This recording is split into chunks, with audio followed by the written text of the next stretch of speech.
일하무 시간에 오신 샬롬 오브제 가족 여러분을 환영하고 축복합니다. 오늘 우리가 나눌 또 웨스민스터 소일 문답 내용을 통해서 하나님께서 우리를 구원하실 뿐만 아니라 또 우리 삶 가운데 그 구원의 은혜를 누리도록 하시기 위해서 얼마나 세심하게 배려해 주시고 돌보아 주시는지를 발견하시고 오늘 우리의 삶 가운데 더욱 주님을 사모하고 사랑할 수 있는 복된 하루가 될 수 있기를 축복합니다. 오늘 같이 나눈 문답은 88문답입니다. 제가 질문을 읽고 여러분 대답을 읽어주시기 바랍니다. 그리스도께서 우리에게 구속의 유익을 전달하시는 외적인 수단은 무엇인가요? 대답입니다. 그리스도께서 우리에게 구속의 유익을 전달하시는 외적인 그리고 통상적인 수단은 그의 규례들인데 특별히 말씀과 성례와 기도이며 이 모두가 택한 자들의 구원의 효력이 됩니다. 네, 오늘 이 88문답은 앞으로 나올 주제들을 미리 소개하고 있습니다. 89문답 이후부터는 말씀과 성례와 기도에 대해서 계속 자세한 내용이 이어지는데요.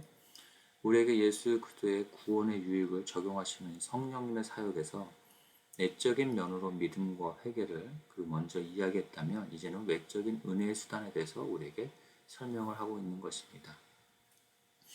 우리의 죄로 인해서 받아야 할 진노와 저주를 피하게 하시기 위해 믿음과 회개와 함께 구체적인 무엇을 하면 되느냐라는 질문에 대해서 외적이고 통상적인 규례를 주셨다고 합니다. 우리가 어떤 것을 잘하고 싶은 마음은 간절한데 잘 되지 않을 때에 그것을 잘할 수 있도록 어떤 도구들을 사용하는 것처럼 주님께서 요구하시는 것을 잘 지키고 싶다는 이 마음만으로 잘 안 되고 어떻게 해야 할 줄을 잘 모르는 우리에게 그것을 도와주는 외적인 수단까지 주님께서 주신 것입니다.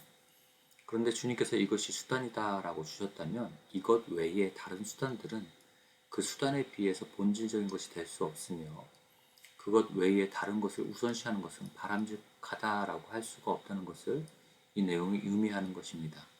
예를 들어서 금욕적인 수도 생활이나 고행이나 명상, 수련, 성지 순례 등과 같은 것을 믿음과 회개의 수단으로 쓰려고 하는 사람들이 있다면 그것은 주님께서 규정하신 규례가 아니기에 본질에서 벗어났으며 바람직한 것은 아닙니다.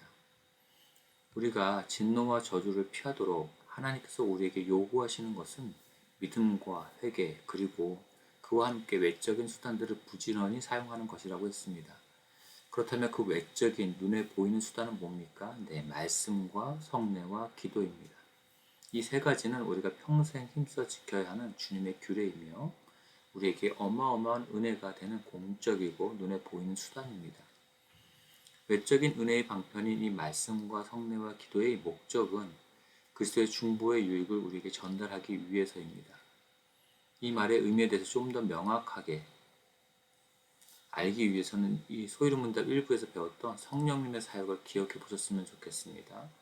그리스도와의 연합, 그리고 그 연합으로 누리는 은혜의 교제인 칭의와 양자됨 성화, 그리고 이 땅에서 또 죽을 때에 또 주님의 재림시에 부활하면서 그리스도와 함께 누릴 그 영광의 교제가 어떻게 우리에게 전달되느냐면 이 말씀과 성례와 기도를 통해서 우리에게 전달이 된다는 이야기입니다. 우리는 예수님을 믿고 구원을 받으면 그냥 그대로 그 풍성한 은혜를 우리가 저절로 누리게 될 것이라고 생각할지도 모르겠습니다. 그러나 주님의 규례, 곧 주님께서 정하신 것은 이 말씀과 성례와 기도를 통해서 우리가 그 구원의 유익을 누릴 수 있도록 은혜의 수단을 베풀어 주셨다는 것을 오늘 문답을 통해서 우리는 알게 되었습니다. 그러기에 우리는 더욱 주님께서 베풀어 주신 이 은혜의 수단을 더욱 소중하게 여기고 제대로 그리고 부지런하게 사용해야겠다는 생각을 할 수 있어야겠습니다. 사도행전 2장 42절의 말씀입니다. 그들이 사도의 가르침을 받아 서로 교제하고 떡을 떼며 오로지 기도하기를 힘쓰니라.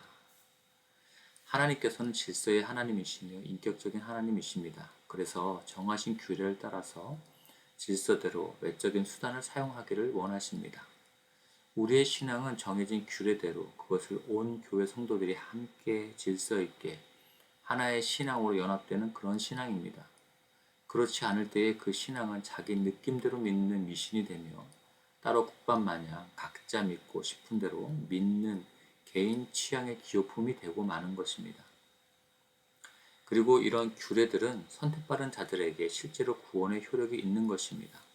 삼위일체 하나님의 사역이 동일하고 전혀 틀림이 없으시기에 택하신 백성을 선택하신 바로 그분께서 그의 규례대로 그의 백성을 부르십니다. 그럴 때 그 백성이 그 부름에 응답하게 되는 것입니다. 그 규례가 바로 외적인 수단인 이 말씀과 성례와 기도이며 그것은 선택받은 자들에게 구원을 위해 효력이 있는 중요한 은혜의 수단인 것입니다. 그렇다고 이 외적인 수단이 구원에 효과적이다라고 한 말에 대해서 그 수단 자체를 신앙하는 오해는 없어야 할 것입니다. 천주교에서는 은혜의 수단을 사용하기만 하면 자동적으로 복을 받는다라고 생각을 합니다. 예를 들어서 이 세례를 통해서 중생이 주어진다라고 믿는 것입니다. 그러나 그것은 하나님의 주권적인 역사를 망각한 채 하나님께서 사용하시는 도구에만 관심을 기울인 결과입니다. 이런 비슷한 모습이 개신교 안에서도 성령님의 사역을 의지하지 않고 성경만을 강조하는 성경주의로 보여줄 때가 있습니다. 다시 말하지만 우리가 은혜의 수단인 이 말씀과 성례와 기도를 행하지 않으면 하나님께서 구원을 주고 싶어도 못 주신다는 것이 아닙니다.